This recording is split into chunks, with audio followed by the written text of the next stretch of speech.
In the name of Allah, who is the most merciful and the most beneficent. My dear students, Assalamu alaikum. How are you? I wish you all are good and Allah Pak always bless you.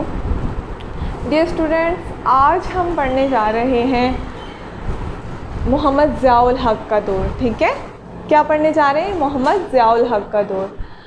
और इनका दौर 1977 से onward 1988 तक था. ठीक है, 1977 से onward 1988 तक. ठीक है, आपको पता है डियर स्टूडेंट्स, इससे पहले हम किसका दौर पढ़ रहे थे?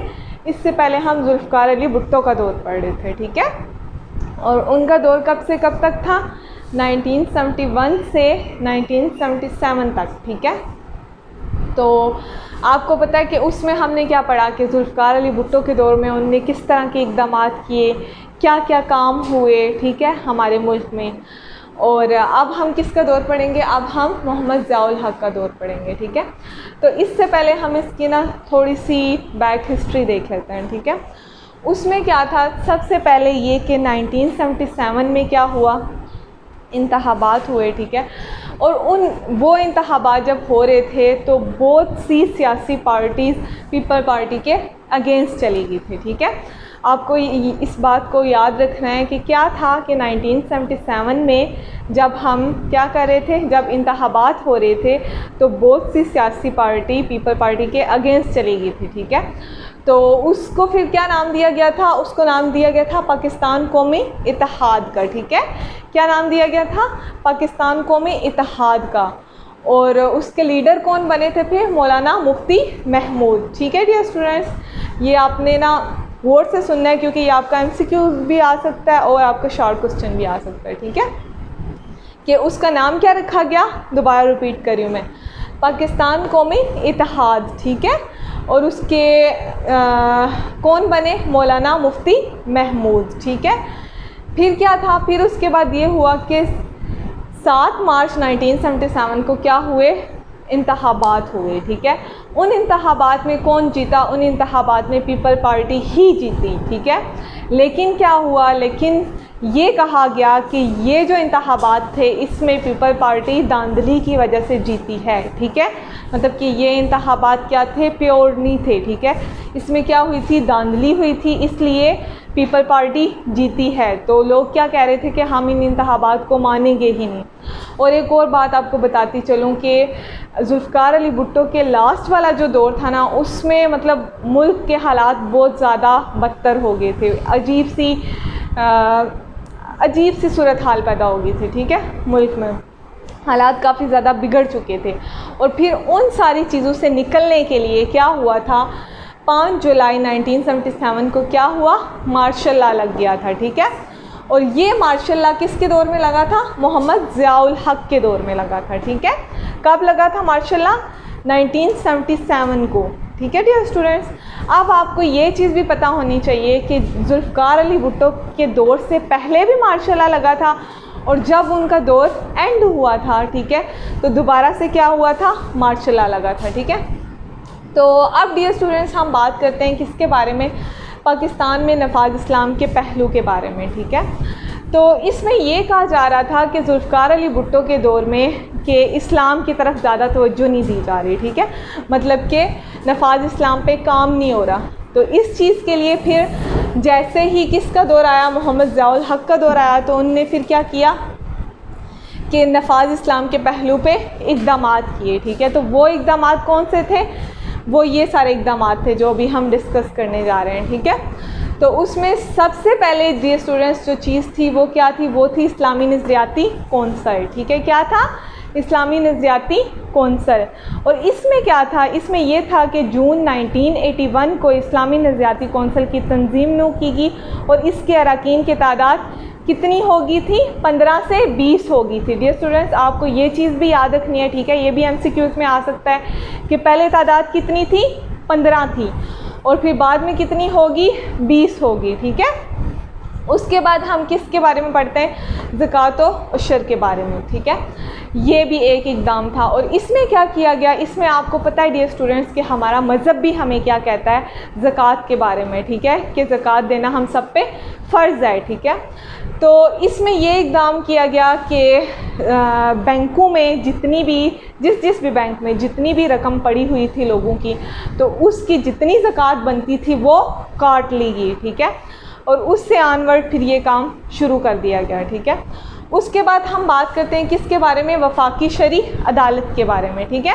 किसके बारे में, वफाकी शरी अदालत के बारे में। तो इसमें क्या था, इसमें यह था कि इस्लामी निज़ाम के नफाज को तेज़ करने के लिए 1973 के आइन में क्या की गई थी, तरमीम की गई थी, ठीक है। तो इस तरमीम में क्या किया गया था, इसमें सबसे बड़ा काम जो हुआ था वो ये था कि कानून की जो भी कानून आप देखें कि ये क्या है, इस्लाम से हट के है, ठीक है, तो आपने उस कानून को क्या करना है, बदल देना है, ठीक है। सबसे बड़ा काम इसका क्या था कि कोई भी कानून जो इस्लाम से हट के है हमें उस कानून को बदल देना है, ठीक है। उसके बाद डियर स्टूडेंट्स हम बात करेंगे किसके बारे में, बिला सूद बैंकारी के बारे में, ठीक है।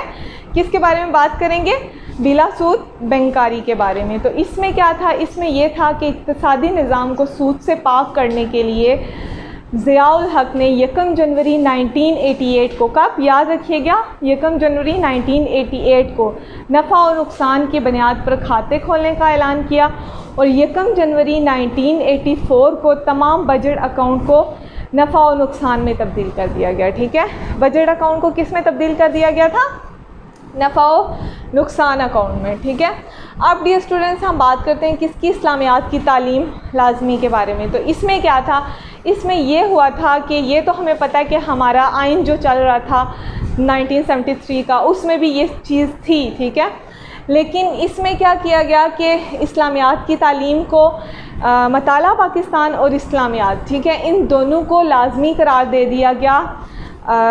कहाँ तक, MA BA तक, ठीक है, BA BSc तक, ठीक है, बैचलर तक इस तालीम को लाजमी करार दे दिया गया। किसको, मताला पाकिस्तान और इस्लामियात, इन दोनों को, ठीक है।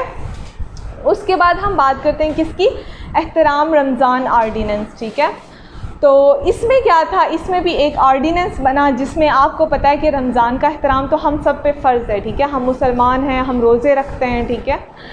तो इसमें यह था कि इधर प्रॉपर एक आर्डीनेंस बन गया कि अगर कोई भी क्या करेगा, रमज़ान का एहतराम नहीं करेगा, रोज़े की बेहुरमती करेगा, रमज़ान में सड़कों पे निकल के कुछ खाएगा या वैसे ओवरऑल किसी भी तरह की बेहुरमती करेगा, तो उसे क्या किया जाएगा, उसे सज़ा दी जाएगी, ठीक है। और वो सज़ा जुर्माना भी हो सकता है और 3 माह कैद भी हो सकती है, और ये दोनों भी हो सकते हैं, ठीक है। वो उसके जुर्म पे डिपेंड करता है कि उसको कौन सी सज़ा मिलेगी, क्या जुर्माना भी हो सकता है, 3 माह की कैद भी हो सकती है, और उसके अलावा क्या हो सकता है, उसके अलावा ये दोनों चीज़ें भी हो सकती हैं, ठीक है। अब हम डियर स्टूडेंट्स बात करते हैं किसके बारे में, शरी हदूद का नफाज, ठीक है। तो शरी हदूद के नफाज में क्या था, इसमें यह था कि 10 फरवरी 1979 को इस्लामी हदूद का नफाज किया गया था, ठीक है। इसके मुताबिक क्या था, चोरी, शराब, इल्ज़ाम तराशी और इस तरह के जो भी जराइम थे, ठीक है, क्या चोरी, शराब, इल्ज़ाम तराशी या जो भी इस तरह के और जराइम थे, इनके खिलाफ़ क्या करना था, हुकूमत और कानून क्या करेगा, सख्त कार्रवाई करेगा, ठीक है। ये चीज़ किस में थी, शरी हदूद के नफाज में, ये भी एक इक़दाम था।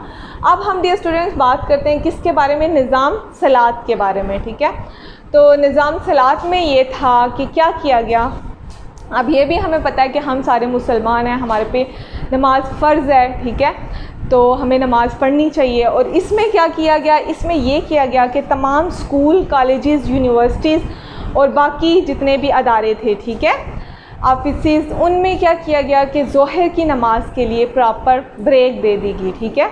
और इसमें ये कहा गया कि बाजमात नमाज अदा की जाएगी, ठीक है, ज़ोहर की, क्योंकि आपको पता है कि मैक्सिमम मतलब जो वर्क आवर्स में कौन सी नमाज आती है, नमाज ज़ोहर ही आती है, ठीक है। हम मतलब स्कूल्स, कॉलेजेस में उसी टाइम होते हैं, तो इसके लिए प्रॉपर क्या किया गया, ब्रेक दी गई, ठीक है, टाइम दिया गया। उसके बाद हम किसकी बात करते हैं, उसके बाद हम बात करते हैं दीनी मदारस के बारे में, ठीक है।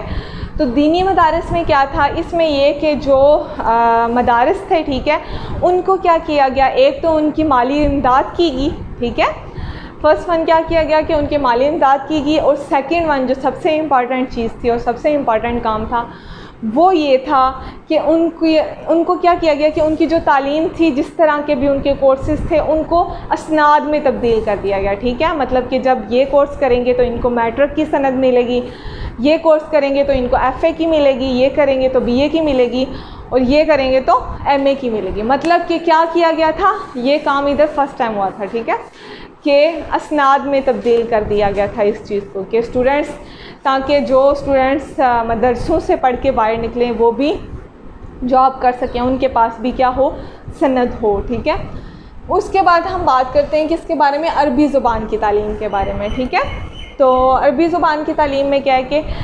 क्या किया गया, अरबी को भी लाजमी करार दे दिया गया। ठीक है डियर स्टूडेंट्स, क्या हुआ था स्कूल में जमात शिशम से जमात हश्तम तक, ठीक है, किस में, जमात शिशम से जमात हश्तम तक अरबी को क्या किया गया, लाजमी करार दे दिया गया था। और ये हम किसका दौर पढ़ रहे हैं, ज़ियाउल हक़ का दौर पढ़े, और उसमें जो क्या हुआ था, ये इक़दामात हैं। ठीक है, कौन से, नफाज इस्लाम के लिए जो इक़दामात हुए थे, ये हम वो डिस्कस कर रहे हैं।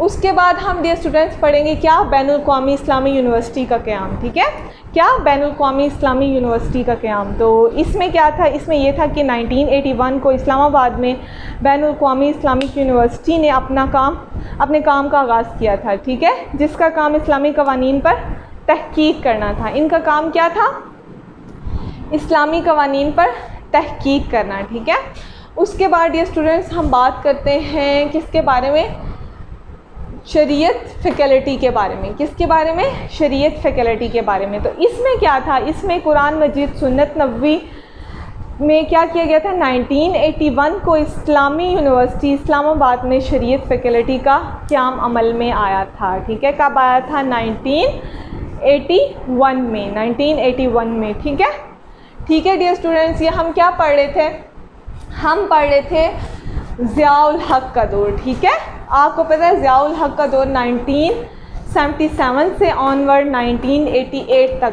था। ठीक है, और इसमें पाकिस्तान में नफाज इस्लाम के पहलू, ठीक है, मतलब कि नफाज इस्लाम के लिए क्या क्या इक़दामात हुए थे, किसके दौर में, ज़ियाउल हक़ के दौर में, वो हमने डिस्कस किए हैं। ठीक है, तो इंशाल्लाह फिर हम कल मिलेंगे नेक्स्ट टॉपिक के साथ। तब तक के लिए अल्लाह हाफ़िज़, अपना बहुत सारा ख्याल रखा करें और हमें भी अपनी दुआओं में याद रखा करें। अल्लाह हाफ़िज़।